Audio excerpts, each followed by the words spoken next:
What's up, everybody? Hope you had a Merry Christmas and hope you are having a good year so far. So, today I just wanted to talk about a particular episode that I saw when I was watching the Twilight Zone marathon. Watching the Twilight Zone marathon is my tradition that I've done for the past several years. So, yesterday I saw this particular episode that just reminded me of how God works in our lives. In this particular episode, there was a guy, a Latino guy, who was sitting in jail because he hit and killed a child with his wagon. In this particular episode, they didn't have cars. They had horses and carriages and wagons. Another guy comes in. I believe this is a town employee. This guy, he's a real jerk. He's fat. He's obnoxious, basically.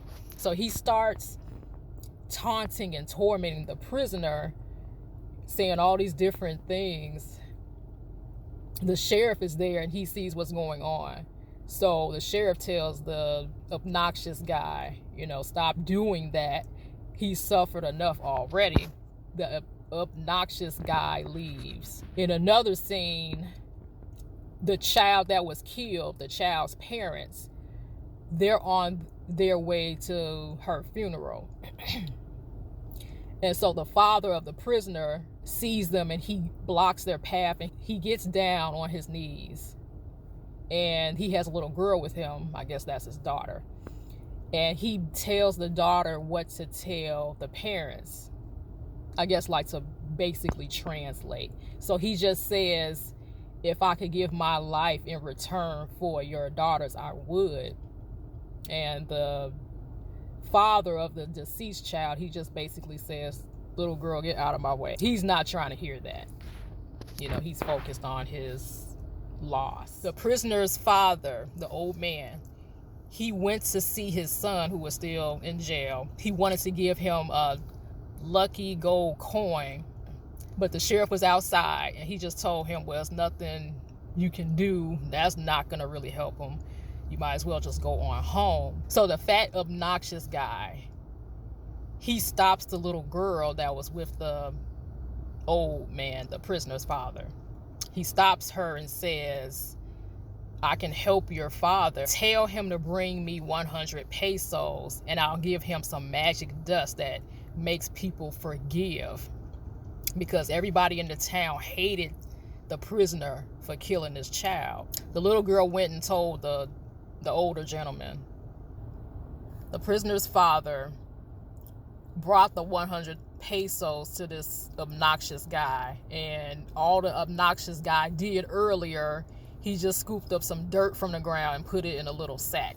So he gave it to him, and then as soon as the prisoner's father left, he's just laughing his head off, like, oh, haha, I got you. I swear, if I could have reached into the TV and smacked that guy, I would have. Like, you were just so dirty for, trying to take advantage of somebody like that. So, everybody's gathered around waiting for this guy to be hung. People in the audience, they're getting impatient. They're like, come on, hurry up and get this done. Get on with it. The prisoner's father runs up with the little sack of so-called magic dust. He's like, wait, and he's sprinkling it around because that's what the obnoxious guy told him to do. And everybody in the audience is just laughing at him like, this is not going to work. What are you doing this for? So suddenly there was this sound as if something had fallen, and the prisoner had fallen straight through the floor and was on the ground. And the rope that was above the noose that was around his neck was broken. Everybody in the audience was confused and flabbergasted. They didn't understand what happened. Some of the people in the audience were saying, well, maybe it's a higher providence or something. I think they were referring to God. The sheriff had asked the deceased girl's parents, do you want to continue with this hanging? And they were talking amongst themselves, and they just decided, this guy has already suffered enough. So they just said, no, let it be over with. And they just went home. And that part touched me because it just reminded me of how God is merciful and forgives us, and he wants us to be the same towards other people. Now, forgiveness does not mean that you are letting people run over you or that you're condoning anything that they are doing. But I'll do another video about forgiveness. At the end of this particular episode, the son and the father, they just walked off. They were laughing. They were in shock. They couldn't believe that, that this had happened. And the fat, obnoxious guy, he was confused. He was just like, well, why did this happen? I don't understand. But then he just said, oh, well, it must be magic. And he just, starts laughing. He just walks off. I really wanted him to just stay confused and to just keep wondering, like, what happened? But I really like this episode because it just reminded me of how this guy was about to be hung. Like, it